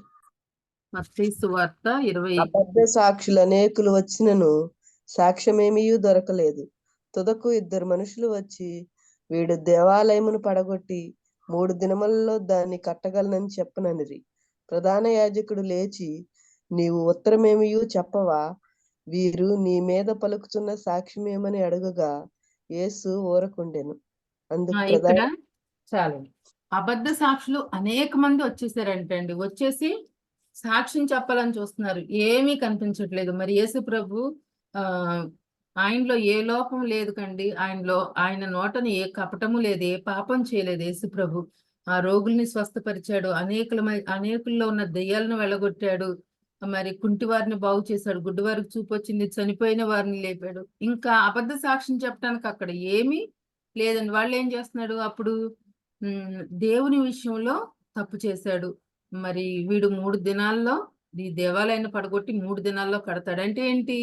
అక్కడ యూదులకి ఏంటి? దేవాలయం అన్నా ధర్మశాస్త్రం అన్న వాళ్ళు ప్రాణంగా భావిస్తారు. ఆ సెంటిమెంట్ విషయం మీద కొడితే వీళ్ళు తప్పు చేసిన వాళ్ళు అయిపోతారు అన్నట్టు ఈ యూదుల పద్ధతి అండి. ప్రధాన యాజకులు ఆ విషయంలో ఆ పాయింట్ ని రైజ్ చేస్తున్నారు. వాళ్ళకి ఆలోచన ఇచ్చింది ఎవరు? సాతాను, ఈ విషయం మీద పట్టిండని. మరి 11వ వచనంలో అబద్ధ సాక్షుల్ని కుదుర్చుకుంటున్నారంట, వాళ్ళు రేపుతున్నారు. మరి మనకి ఈ సందర్భం చూస్తుంటే ఒక మాట గుర్తొస్తుంది కదండి. రాజుల గ్రంథంలో ఉంటది కదా, ఆహాబు రాజు గురించి. పక్కనే నాబోతు చిన్న తోట ఉంటే దాన్ని కలిపేసుకోవాలని చూస్తున్నాడు. అడిగాడు, నా పిత్రార్జితం నేను ఇవ్వనన్నాడు. ఆ భార్య దగ్గరికి ఎట్లా వచ్చాడు? మూతి ముడుచుకొని వచ్చాడంట భర్త. ఏంటని అడిగితే కనుక్కుంటే సంగతి అంతా చెప్పాడు. ఏమంటుంది? నువ్వు వెళ్ళి రెస్ట్ తీసుకో, నేను నీకు అరేంజ్ చేసేస్తాను, నువ్వేం టెన్షన్ పడొద్దని చెప్పి పనికి మాలిన 2 మనుషులనంట కుదుర్చుకుందంట. అంటే దేనికి? ఏం కుదుర్చుకుందంటే రాజు గ్రంథంలో ఉంటది 21వ అధ్యాయము 10వ వచనంలో ఉంటది. నాబోతంట దేవునిని రాజును దూషించాడు అని చెప్పటానికి పనికి మాలిన 2 మనుషుల్ని ఏర్పాటు చేసుకుంది. అంటే దేవుణ్ణి ఎవరన్నా దూషించారు అంటే వాళ్ళు మరణశిక్షకు పాత్రులు ధర్మశాస్త్ర ప్రకారం. ఇక్కడ ఈ వీళ్ళు ఏం పాయింట్ రైజ్ చేస్తున్నారు? మోషేని దూషించాడు, ధర్మశాస్త్రాన్ని ప్రవక్తల్ని దూషించాడన్న విషయం మీద పాయింట్ ని రైజ్ చేస్తున్నారు అనమాట. అయితే ఎందుకు అసలు వీళ్ళందరికీ ఎందుకు కోపం? స్టెఫన్ అంటే ఈయన భక్తిగా ఉంటున్నాడు, ఈయన పూర్తిగా దేవునిలో లీనమైపోయి అనేకుల్ని దేవుని వైపు తిరుపుతున్నారు. ఎట్లాగైనా ఇతని యొక్క ఆ ఉద్దేశాలని, అతని సేవని పాడు చేయాలన్నదే సాతాను యొక్క టార్గెట్ అనమాట. పనికి మాలిన మనుషుల్ని, అబద్ధ సాక్షుల్ని రేపుతున్నారు. 12వ వచనంలో వచ్చేసరికి ఏమైంది? యాజకులు ఏం చేస్తున్నారో చూద్దామండి. వారికి స్టెఫన్ మీద కోపం కొంచెం కూడా చల్లర్లేదు. ప్రజల్ని, పెద్దల్ని, శాస్త్రుల్ని స్టెఫన్కి విరోధంగా రేపుతున్నారంటండి. మరి ఎప్పుడు మనకు కూడా తెలుసు, ఎప్పుడు మంచి పైన చెడు కోపంగానే ఉంటది. దేవుని బిడ్డలపై లోకానికి ఎప్పుడు విరోధమేనండి. మరి చరిత్రలో కొన్ని సంఘటనలు చూసుకుంటే మనకు అవి తెలుసు. అంతవరకు ఎందుకండి, మణిపూర్లో మొన్న జరిగిన సంఘటన, ఆ మారణ హోమం, క్రైస్తవులపై లోకం విరుచుపడిన తీరు మనం చూస్తే మంచిపై చెడు ఎప్పుడూ కూడా విరోధంగానే ఉంటది. మరి ఇక్కడ కూడా ఈయన చేసిన తప్పేమీ లేదు స్టెఫను, కానీ వాళ్ళు ఎంతో కోపంతో, క్రోధంతో రగిలిపోతున్నారు. 13వ వచనం వచ్చేసరికి స్టెఫన్ ఏం చేస్తున్నారు? మహాసభ ఎదుట నిలవబెట్టారు. ఎందుకు? దేవదూషణ చేశాడు అన్న నెపం మీద. సన్హెద్రియన్ సభ 70 మంది సభ్యులు పైగానే దాంట్లో ఉంటారు. మరి 2 అబద్ధ సాక్షులను నిలవబెట్టారు. మరి ఈ రోజుల్లో కూడా మనం చూసుకుంటే క్రైస్తవుల మీద ఎన్నో కుట్రలు కుతంత్రాలు జరుగుతున్నాయి కదండి. ఎన్నో కేసులు, బెయిల్ లేని కేసులు పెడుతున్నారు. ఒకసారి జానకి రవిచంద్ర గారు చెప్పారు, పనిచేసే వాళ్ళంట నార్త్ లో వాళ్ళ సర్వెంట్స్ కూడా యజమానుల మీద ఏంటి మతం మార్చుకోమంటున్నారు అన్నట్టు కేసులు పెడుతున్నారంట. అంటే ప్రతిదీ వాళ్ళు లోకం ఎలా అయిపోయిందంటే మనం ఏం చేయకపోయినా మన మీద కేసులు పెడుతున్నారు, మనం ఏం చేయకపోయినా దాడి చేస్తున్నారు క్రైస్తవుల మీద. ఇదంతా ఏంటి ఫస్ట్ నుంచి ఇది వరకు భక్తులకు జరిగిందే, ఇప్పుడు భక్తులకు కూడా జరుగుతుంది. అంటే మంచి పైన, విశ్వాసుల పైన, మిషనరీస్ పైన ఎన్నో ఛాలెంజెస్ ఎదుర్కొంటున్నారండి విశ్వాసులు. లోకము సాతాను ఏం చేస్తుంది, విశ్వాసుల పైన, సంఘాల పైన దాడి చేయాలని చూస్తుంది. అందుకని 124 కీర్తనలు అనుకుంటా అండి ఒక మాట అంటాడు, వారి పండ్లకు మనలను వేటగా అప్పగింపని యెహోవా స్తుతి నొందును గాక అని. నిజంగా వారి పండ్లకు దేవుడే మనల్ని వాళ్ళకి అప్పగించుకోకుండా కాపాడాలన్నది మన ప్రార్థన. మరి తర్వాత వాళ్ళు ఏం చెప్తున్నారు, ఈ మనుషుడు ఎప్పుడు కూడా పరిశుద్ధ స్థలానికి, ధర్మశాస్త్రానికి విరోధంగా మాట్లాడుతున్నారని ఆ అబద్ధ సాక్షులు చెప్తున్నారు. అసలు యూదులకి ఇందాక చెప్పాను కదా, దేవాలయం అన్నా ధర్మశాస్త్రం అన్నా ప్రాణంగా భావిస్తారు. మనకు తెలుసు కదా, మరి బబులోను చెరకు వెళ్ళినప్పుడు దానియేలు యెరూషలేము తట్టు చేతులెత్తి ఆ కిటికీ తలుపులు తెరుచుకొని ప్రార్థన చేసేవాడు. అంటే వాళ్ళు ఆ దేవాలయానికి ఇచ్చే రెస్పెక్ట్ అనమాట అది. 137 కీర్తనలో కూడా బబులోను చెరలో ఉన్నప్పుడు మనము బబులోను నది లేదా మనం కూర్చొని ఉన్నప్పుడు సియోనును జ్ఞాపకం చేసుకొని వాళ్ళు ఏడుస్తున్నారంట. వాళ్ళ ఆలోచన, వాళ్ళ హృదయం ఎప్పుడు ఆ యెరూషలేము పట్టణం మీదే ఉండేదండి, ధర్మశాస్త్రం మీదే ఉండేది. వాళ్ళకి యెరూషలేం అంటే అదొక సెంటిమెంట్. అందుకనే సాతాను ఏం చేస్తున్నాడు, ఆ సెంటిమెంట్ మీదే దెబ్బ కొట్టి ప్రజలను ఈ స్టెఫను మీదకి ఉసుగొల్పుతున్నారు అనమాట. మరి అయినా సరే వాళ్ళు ఏమీ గెలవలేకపోయారండి. 15వ వచనం వచ్చేసరికి సభలో కూర్చున్న వారందరూ అతని వైపు తేరి చూడగా అతని ముఖము దేవదూత ముఖం వలె కనపడిందంటండి. ఇక లాస్ట్ కి ఈ స్టెఫన్ ఎలా అయ్యాడంటే దేవదూత ముఖం లాగా ఆ రూపం ఆయనకి వచ్చేసింది. దానియేలు గ్రంథంలో కూడా మనం చూస్తాం కదా, ముగ్గురినేస్తే ఆ 4వ వ్యక్తి వాని రూపము దేవదూత రూపం వలె ఉంది. ఇక్కడ ఈయన ముఖం అయితే ఈయన ముఖమే దేవదూత ముఖం లాగా అయిపోయింది. పౌలు కూడా ఒక చోట గల్తీలకు రాస్తా అంటాడు, నాకు శరీరంలో దౌర్బల్యం ఉన్నా సరే గల్తీ సంఘం అంట పౌలుని తృణీకరించలేదంట, దేవదూత వలెను క్రీస్తు యేసు వలెను నన్ను అంగీకరించాడు అంటారు. అంటే అంత చక్కని భక్తి వాళ్ళు చేశారు కాబట్టి ఇతరులకు వాళ్ళు దేవదూతల్లాగా కనిపించారు. ఇక 7వ అధ్యాయంలో ఇందాక చెప్పుకున్నాం కదండి, మొత్తం సుదీర్ఘమైన ప్రసంగం చేస్తాడు. ఇక 51వ వచనం ముందు చరిత్ర అంతా చెప్తాడు. 51వ వచనం వచ్చేసరికి 7వ అధ్యాయము 51వ వచనం వచ్చేసరికి, ముష్కరులారా హృదయమును చెవులను దేవునికి వాక్యమునకు లోపరచ నల్లని వారా. ఇక్కడ ఎంతో గద్దిస్తున్నాడండి. మరి స్పష్టంగా చెప్తున్నాడు, వాక్యం ఉన్నదున్నట్టు చెప్తున్నాడు, గద్దిస్తున్నాడు, హెచ్చరిస్తున్నాడు. ముష్కరులారా అని తిడుతున్నాడు, మీ హృదయాలు దేవుని వాక్యానికి మీరు చోటివ్వట్లేదు. ఎంతో మంది వాక్యాన్ని చెప్పడానికి వస్తే ప్రవక్తల్ని చంపేశారు, మరి చాలా మందిని మీరు ఇబ్బంది పెట్టారు, దేవుని వాక్యానికి మీరు చోటే ఇవ్వలేదు అని ఇక్కడ తన ప్రసంగంలో చెబుతున్నారు. ఇక్కడ ఏమంటున్నారంటే ఇంకా 54వ వచనం వచ్చేసరికి వాళ్ళు కోపంతో మండిపడిపోతున్నారు. ఇంకా నేను 5 నిమిషాల్లో ముగించేస్తానండి. కోపంతో పండ్లు కొరుకుతున్నారు, మండిపోతున్నారు. వారికి కోపం కట్టలు తెంచుకుంటుందండి. అంటే అంత కోపం వచ్చేస్తుంది. కానీ ఈ 2వ వచనం నుండి 7వ అధ్యాయం 54వ వచనం వరకు చెప్పిన వాక్యాలన్నీ చక్కగా విన్నారండి వాళ్ళు. కోపంతో అయినా దేంతో అయినా వాక్యం మాత్రం విన్నారు. మరి 56లో స్టెఫను మాత్రం వీళ్ళందరూ కోపంతో నిండిపోయాడు. మన స్టెఫన్ అయితే పరిశుద్ధాత్మతో నిండిపోయాడండి. అయితే అతడు పరిశుద్ధాత్మతో నిండుకొనిన వాడే తన చూపు ఆకాశం వైపు ఉందండి. తన ఎదురుగా మరణం ఉంది. కొన్ని గంటల్లో, ఇంకా కొన్ని నిమిషాల్లో, కొన్ని గంటల్లో స్టెఫను చనిపోబోతున్నాడు. అందరూ రాళ్ళు చేత్తో పట్టుకొని ఉన్నారు, కోపంతో ఊగిపోతున్నారు. కానీ ఈ స్టెఫను చూపు ఎక్కడుందండి, ఆకాశం పైన చూస్తున్నాడు, ఆకాశం వైపు చూస్తున్నాడంట, తేరి చూస్తున్నాడు. దేవుని మహిమను చూశాడంట. యేసు ప్రభు దేవుడి కుడి పార్శ్వమున నిలిచి ఉండటం చూస్తున్నాడు. ఆకాశం తెరవబడుటయు మనుష్య కుమారుడు దేవుని కుడిపార్శ్వమున నిలిచి ఉండుటయు చూచుచున్నానని చెప్పేసరికి వాళ్ళు ఏం చేస్తున్నారు? పెద్ద కేకలు వేసేస్తున్నారంట. చెవులు మూసుకొని ఏకముగా అందరూ కలిసి అతని మీద పడిపోయి పట్టణం వెలుపలకు అతను వెళ్ళగొట్టి రాళ్ళు రువ్వి చంపేశారంటండి. మరి నిజంగా ఇక్కడ ఈ సందర్భం చాలా ఘోరమైన సందర్భం కదా. ఒక పక్క ఈయన ఆకాశంలో దేవుని మహిమను చూస్తున్నాడు, వీళ్ళేమో మూకుమ్మడిగా దాడి చేస్తున్నారు, రాళ్లతో కొట్టి చంపేస్తున్నారండి. ఇప్పుడు ఉరి తీసిన గన్తో పేల్చిన క్షణంలో చనిపోతారు, కానీ రాళ్లతో కొట్టి చంపటం అన్నది చాలా ఘోరమైన మరణం. అది ఈయన చంపుతుంటే ఆయన మనం ఒకసారి చూద్దామండి. మోకాళ్ళుని ప్రభువా వారి మీద ఈ పాపము మోపకమని గొప్ప శబ్దంతో పలికాడు.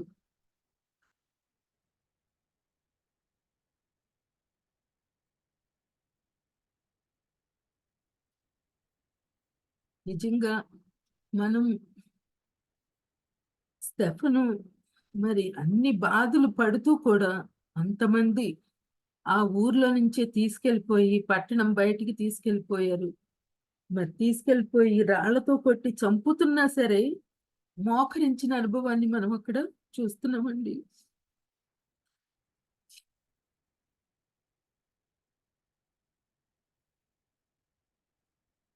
ఏమంటున్నాడంటే ప్రార్థన చేస్తున్నాడు. ఆ టైంలో కూడా ప్రార్థన చేస్తున్నాడు. ఏమని ప్రార్థన చేస్తున్నాడు? యేసు ప్రభువా, ప్రభువును గూర్చి 59వ వచనంలో ప్రభువును గూర్చి మొర్ర పెడుతున్నాడంట. యేసు ప్రభువా నా ఆత్మను చేర్చుకో అని స్టెఫను పలుకుతున్నారు. ప్రార్థన చేస్తున్నాడు, వాళ్ళేమో రాళ్లతో కొడుతున్నారు. అప్పుడు అతను మోకాళ్ళ మీద ఉండి ప్రార్థన చేస్తున్నాడండి. ఆ టైంలో కూడా మనం ఇప్పుడు ఇంట్లో మనకంతా చాలా ఫెసిలిటీస్ ఉన్నాయి. మనం ఏం చేస్తున్నాం? చక్కగా పడుకోనో టీవీ చూస్తానో, ఒక పక్క వాక్యం ఒక పక్క టీవీ, ఇట్లా మన పొజిషన్ ఎట్లా ఉంటుంది. కానీ స్టెఫను మరణం అంచుల్లో కూడా ఆయన మోకరించి ప్రార్థన చేస్తూ ప్రభువా ఈ పాపము వారి మీద మోపొద్దు అంటున్నాడు. మరి మన విశ్వాస స్థాయి ఎలా ఉంది? మనల్ని మనం ఒకసారి చెక్ చేసుకుందాం. స్టెఫన్ ఎవరి కోసం బ్రతికాడండి? యేసు ప్రభు కోసమే బ్రతికాడు. ఎవరి కోసం చనిపోయాడు? యేసు ప్రభు కోసమే చనిపోయాడు. మరి ఆయన ఏమి పాపం చేయలేదు. పాపం చేసే అంటే చంపే అంత పాపం ఆయన ఏమీ కూడా చేయలేదు. కేవలము క్రీస్తు నిమిత్తమే ఆయన హతసాక్షి అయిపోయాడు. ఎంత గొప్ప నిరీక్షణ కదండి. మరి ఎంత గొప్ప విశ్వాసం, ఎంత గొప్ప భక్తి. మరి మన జీవితం ఎలా ఉంది? మనల్ని మనం ఒకసారి చెక్ చేసుకుందాం. ఆ స్టెఫను మరి చివరిగా ఆయన పరిశుద్ధాత్మతో, జ్ఞానంతో, కృపతో, బలంతో, విశ్వాసంతో నిండిపోయాడండి. మంచి పేరు సంపాదించుకున్నాడు. చివరికి మనకి ఇక్కడ ఈ లాస్ట్ వచనంలో చూస్తే యేసు ప్రభువును పోలి నడుచుకుంటున్నాడు. ఎలా నడుచుకుంటున్నాడు అంటే మోకరించి ప్రార్థించి ప్రభువా వారి మీద ఈ నేరం మోపొద్దయ్యా. యేసు ప్రభు కూడా ఏమన్నాడు? తండ్రి వీరేం చేస్తున్నారు, వీరికి తెలియదు ప్రభు అన్నాడు. మళ్ళా ఆత్మనంట అప్పగించుకుంటున్నాడు. ఈయన కూడా ఏంటి? ప్రభువును గూర్చి మొరపెట్టుచు యేసు ప్రభు నా ఆత్మను చేర్చుకో అని ప్రార్థన చేస్తున్నాడు. యేసు ప్రభు కూడా ఆ 7 మాటల్లో ఒక మాట ఏముందండి? నా ఆత్మను దేవుని చేతిలో ఆయన కూడా యేసు ప్రభు కూడా తండ్రికి పెడుతున్న సందర్భం మనం చూస్తాం. చాలా విషయాల్లో అనేక మంది అబద్ధ సాక్షులు ఈయనకి విరోధంగా లేచారు. యేసు ప్రభు మీద కూడా అబద్ధ సాక్షులు అనేకులు చెప్పారు. యేసు ప్రభువుని పోలి నడుచుకున్నాడండి మన స్టెఫను. విశ్వాస వీరుడిగా చరిత్రకి ఎక్కాడు. అందుకనే పౌలు ఈయన గురించి రాస్తూ అంటాడు, విశ్వాస వీరుల జాబితాలో కొందరు రాళ్లతో చంపబడ్డారు అని. ఆ రాళ్లతో చంపబడిన వ్యక్తి మన స్టెఫనే. మనం ఈ రోజు విన్న వాక్యానుసారంగా మనం జీవించడానికి ప్రయత్నం చేద్దామండి. మన ముందు స్టెఫన్ ఉన్నాడు. అటువంటి క్షమాపణ హృదయము. మనం ఎవరైనా ఒక మాట అన్నారనుకోండి, కొన్ని సంవత్సరాలు గుర్తు పెట్టుకొని దాన్ని పట్టుకొనే అలాడుతూ ఉంటాం. వాక్యాన్ని మన హృదయంలో ఉంచుకోము. ఎందుకంటే కొంతమంది అంటారు, మాకు వాక్యం గుర్తులేదండి, గుర్తుండట్లేదు అంటారు. కానీ ఎప్పుడో అన్న మాటలు మాత్రం అవి బాగా గుర్తు పెట్టుకుంటారు. ఎందుకంటే అవి పదే పదే తలుచుకుంటారు కాబట్టి అవి గుర్తుంటాయి. వాక్యాన్ని మనం తలుచుకోము, కానీ మన వాక్యాన్ని ప్రతి దినము ధ్యానించాలి. ఆ వాక్యాన్ని మనం గుర్తుపెట్టుకోవాలి, హృదయం అంతా వాక్యంతో నింపేసుకోవాలి. మరి స్టెఫన్ లాగా మనం కూడా జీవించడానికి ఆయనలో ఉన్న అన్ని మంచి సుగుణాలనండి, ఎక్కడ కూడా అసలు నెగిటివ్ పాయింట్ అన్నదే స్టెఫన్ లో కనిపించలేదు. నేను ఎప్పుడు బైబిల్ స్టడీ చేసినా కొన్ని నెగిటివ్ పాయింట్స్, పాజిటివ్ పాయింట్స్ రాసుకుంటాను. అంటే ఎలా ఉండాలి, ఎలా ఉండకూడదు అన్న దాని గురించి. అసలు స్టెఫన్ లో నెగిటివ్ పాయింట్ అన్నది నాకు ఎక్కడా కనిపించలేదండి. అంత మంచి గొప్ప వ్యక్తిని గురించి మనం తెలుసుకున్నాం. ఆయనలాగా ఉండటానికి మనం ప్రయత్నం చేద్దాం. మనం అందరము ఆయన స్వభావంలోనికి, క్రీస్తు స్వారూప్యంలోనికి, ఆయన గుణగణాలను కలిగి ఉందాం. ఆయన చెప్పిన ఆజ్ఞలను పాటిస్తూ ఆయన పోలికలోనికి మనందరము ఎదుగుదాము. ఈ అవకాశం ఇచ్చిన మరి బాబు గారికి, కోర్ కమిటీ సభ్యులకు అందరికీ వందనాలండి. దేవుడు తన పరిశుద్ధ వాక్యం దీవించును గాక. ఆమేన్. Amen. Amen. Hallelujah. Praise the Lord. Thank you so much, sister గారు, ఫర్ ద వండర్ఫుల్ వర్డ్. చాలా ఎంకరేజ్ చేయబడ్డాము, దీవించబడ్డాము, ఆత్మీయంగా ఎంతగానో బలపరచబడ్డాము. అందుని బట్టి దేవునికి వందనాలు. సహవాసం తరపున మీకు మా హృదయపూర్వక వందనాలు గారు. ప్రార్థన చేసుకొని ముగించుకుందామండి. మన మధ్యలోని జామి రవికుమార్ అయ్యారు. మీరు సిద్ధంగా ఉన్నట్లయితే ముగింపు ప్రార్థన, పరలోక ప్రార్థన ఆశీర్వాదం వలసిన కోరుచున్నామండి. ఒక ప్రేయర్ రిక్వెస్ట్. ఈరోజు ఆసుది ఎగ్జామ్ ఉందండి, టఫ్ ఎగ్జామ్ అంట. కొంచెం ప్రార్థన జ్ఞాపకం చేసుకోవాల్సిన కోరుచున్నామండి. నేను పాస్టర్ విజయ్ కుమార్ మాట్లాడుతున్నాను. మా చెప్పండి. అమ్మగారికి అనారోగ్యం ఉంది.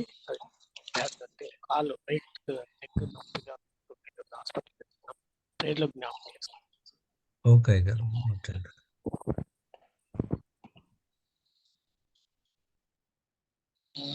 ప్రార్థన చేసుకుందామండి. పరిశుద్ధమైన తండ్రి, నీ బంగారు పాదాలు కొందరం ప్రభావ, నీ ప్రేమను బట్టి కృపను బట్టి వందనాలు తండ్రి. నీ దాసురాల ద్వారా ప్రభా, స్టెఫన్ యొక్క దేవతను ప్రభా, ఏ భక్తి జీవితాన్ని, ప్రార్థనా జీవితాన్ని ప్రభా, అయ్యా తండ్రి నీ కోసం దేవతను ప్రభా, ప్రాణాన్ని అర్పించగలిగే దేవతను ప్రభా, ధైర్యము, అదేవిధంగా దేవతను ప్రభా, శత్రువులను క్షమించగలిగే ప్రభా కృప బిడ్డకు దయచేసి నీకు వందనాలు తండ్రి. అయ్యా స్టెఫన్ వల్ల రోషం కలిగి తండ్రి సేవ చేసే బిడ్డలుగా ఉంచమని ప్రార్థన చేస్తూ ఉన్నాను ప్రభా. దాసురాలు ప్రభు ఝాన్సీ గారిని జ్ఞాపకం చేసుకో, బిడ్డను ప్రభు ఏడింతల ఆత్మతో నింపి వాడుకునే విధానం బట్టి వందనాలు తండ్రి. రాబోతున్న కాలానికి బహుబలంగా వాడుకోమని ప్రార్థన చేస్తున్నాను తండ్రి. స్టెఫన్ జీవితం వల్లే ప్రభా, నీకోసం దేవతను ప్రభు సాక్షులుగా ఉండగలిగే కృప, దేవతను ప్రభ ఆ పరిశుద్ధాత్మ కుమరింపు, దేవతను ప్రభ ఆత్మ పరిచిన దేవతను ప్రభ ఆ కుమరింపు మాకు దయచేయమని ప్రార్థన చేస్తూ ఉన్నాను ప్రభా. అదేవిధంగా ప్రత్యేకంగా ప్రభా ఆసు యొక్క ఎగ్జామ్ కోసం ప్రార్థన చేస్తున్నాను తను. బిడ్డ ప్రభా టఫ్ పేపర్ అన్నా ప్రభా, అయ్యా మీలో ఎవరికైనా జ్ఞానం కొద్దుగా ఉంటే అడగమన్నా ప్రభా, బిడ్డ పక్షాన్ని ప్రభా అడుగుతూ ఉన్నాం ప్రభా. అడిగిన వారికి కొదువు లేకుండా ఇచ్చే దేవుడు ప్రభా. అయ్యా కల్దీల విద్య, కల్దీల భాష మీద ప్రభా తండ్రి వారి దేవతను ప్రభా పరీక్ష పెట్టినప్పుడు తండ్రి దానియేలు శద్రకు మంచిగా ప్రభా ఉన్నవారి కంటే 10 ఇంతలు శ్రేష్ఠులుగా ఉన్నారంటే అటు బిడ్డ దయచేయమని ప్రార్థన చేస్తున్నాను. అదేవిధంగా ప్రభా ఫస్ట్ విజయకుమార్ తల్లి గారి కోసం ప్రార్థన చేస్తున్నాను ప్రభా. రైట్ లెగ్ ప్రభా ఇంజురీతో బిడ్డ బాధపడుచుండగా ప్రభా నీ కృప నుంచి అండి హీలింగ్ దయచేయమని ప్రార్థన చేస్తున్నాను తండ్రి ప్రభా. నీ ఉమ్ములో స్వస్థత ఉంది, వస్త్రంలో స్వస్థత ఉంది, మాటల్లో స్వస్థత ఉంది, వాక్యంలో స్వస్థత ఉంది, తాకిడిలో స్వస్థతుంది ప్రభా. నీ వాక్ నంపుతుందంటే బిడ్డను ప్రభా సంపూర్ణంగా స్వస్థపరచమని బలపరచమని ప్రార్థన చేస్తున్నాను తండ్రి. అదేవిధంగా ప్రభా ఇక వచ్చి ఫెలోషిప్ లో పాల్గొంటున్న ప్రతి బిడ్డను పేరు పెట్టి దీవించమని సహాయం చేయమని, విత్తబడి వాక్యం తండ్రి ఒప్పుదంతులుగా రుద్దును ఫలించమని, పాల్గొని బిడ్డలందరూ పేరు పెట్టి దీవించమని, ప్రభా బాధ్యత పడి ప్రభా నిర్వహిస్తున్న దేవతను ప్రభా బాబు రత్నకర కుటుంబాలని, అదేవిధంగా ప్రభా జాన్సన్, అదేవిధంగా ప్రభా స్వరూప్ గారిని కోర్ టీం వారిని జ్ఞాపకం చేసుకో. అదేవిధంగా దేవతను ప్రభా వాక్యం చెప్తున్న దేవతను ప్రభా బిడ్డలను, అదేవిధంగా ప్రార్థన చేస్తున్న బిడ్డలని ప్రతి ఒక్కరిని పేరు పెట్టి దీవించమని, సాక్షి చేస్తున్న బిడ్డలు దీవించమని, ఈ విధంగా మాకు ఇచ్చిన ప్రభు ఈ శాస్త్రమైన కుటుంబాన్ని బట్టి మరొకసారి వందనాలు చెల్లించుకుంటూ అనుదినము ఈ విధంగా ప్రభు నీ వాక్యం వినగలిగే భాగ్యం మాకు అందరికీ దయచేసి నీకు వందనాలు తండ్రి. అదేవిధంగా ప్రభా నా కుమార్తెను కూడా ప్రత్యేకంగా జ్ఞాపకం చేసుకోమని, బిడ్డకు సంపూర్ణ శక్తి బలం దయచేయండి ప్రభా. ఎగ్జామ్స్ రాయవలసిందని కూడా చూపించండి తండ్రి. ఎవరైతే ప్రభా 10th ఇంటర్మీడియట్ ప్రభా అయ్యా తండ్రి ఎగ్జామ్స్ అవి రాయవలసి ఉందో, అదేవిధంగా ప్రభా నీట్ అవి రాయవలసి ఉందో ప్రభా తండ్రి. ఈ యొక్క మాసాలన్నీ కూడా ప్రభా పరీక్షా సమయాలు తండ్రి. బిడ్డలందరూ ప్రభా మా బిడ్డలందరూ ప్రభా కష్టపడి చదివి ఉన్నతమైన స్థితిలో తండ్రి ఎదగడానికి సహాయం చేయండి. నీ కుమారుని యేసుక్రీస్తు విధంగా వయసునందును జ్ఞానమందును నీ దయందును మనుషుల వద్దులు మాకు అందరికీ దయచేయమని, ప్రత్యేకంగా దినం చేసిన ప్రతి పనులు సూటిని మార్గాన్ని చూపించి సకల మహిమ గంధ ప్రభావం మీరే పొందుకోమని ఈ చిన్న ప్రార్థన మా ప్రభును ప్రియ కుమారుడు అయిన యేసుక్రీస్తు దివ్యనామమున వేడుకుంటున్నాం పరమ తండ్రి. ఆమేన్. పరలోకమందున మా తండ్రి, మీ నామం పరిశుద్ధపరచుకొను గాక, మీ రాజ్యం వచ్చును గాక, మీ చిత్తం పరలోకమందున భూమి మీద నెరవేరును గాక. మాకు కావాల్సిన రామం దయచేయము, మనుషులను క్షమించి ప్రకారం క్షమించము, మనుష్యాధంలో తప్పించము. ఎందుకంటే రాజ్యము, బలము, మహిమ నిరంతరం ఉన్నావు తండ్రి. ఆమేన్. ఆమేన్ ఆమేన్ ఆమేన్. మన తండ్రి అయిన దేవుడి ప్రేమ, కుమారుడు యేసుక్రీస్తు కృప, పరిశుద్ధ అన్యోన్య సహవాసం, వాక్యం చెప్పిన ఝాన్సీ గారికి, విజ్ఞాన ఆశుకు, అనారోగ్యంతో కుమార్ తల్లి గారికి, ఇందులో పాల్గొన్న బిడ్డలకు, నా కుమార్తెకు ఆయన సదాకాలంతో నడిపించును గాక. ఆమేన్. Amen amen amen. Thank you so much అయ్య గారు. అలాగే మరొకసారి సిస్టర్ గారికి సహవాసం తరపున కృతజ్ఞతలు అమ్మగారు. చేరొచ్చిన మీ అందరికీ వందలండి. Have wonderful day today. ప్రజలు అందరికీ థ్యాంక్ యూ ఆల్. ఆశ గురించి మీ ప్రార్థన జ్ఞాపం చేసుకోవాల్సిన కోరుచున్నామండి. థ్యాంక్ యూ అండి అందరికి. Praise the lord.